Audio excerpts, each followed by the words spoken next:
Hey guys, hi. Welcome back to my channel. This video is recorded from Manali's Mall Road. তো মানালির ম্যাল রোডের রাস্তায় হাঁটতে হাঁটতে আমরা কিন্তু খুঁজে পেয়ে গেছিলাম HBTDC বা বলতে পারো হিমাচল ট্যুরিজমের অফিসিয়াল অফিসটি। এখান থেকে আমরা মানালির সাইট সিনগুলো ভিজিট করার জন্য বাস করে নিয়েছিলাম।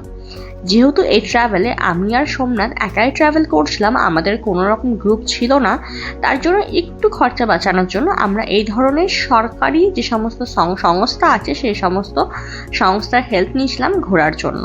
আর এখানে আমাদের খরচা পড়েছিল 500 রুপিস পার পারসন। এই খরচায় আমাদেরকে ঘোরানো হয়েছিল Atal tunnel, Solang valley, snow point এবং নেহেরুকুন্ড। তোমরা কিন্তু বেশ হিসাব করে দেখতে গেলে এটা কিন্তু বেশ একটা কিফায়তি অফার এই ধরনের সাইট সিনগুলো ভিজিট করার জন্য।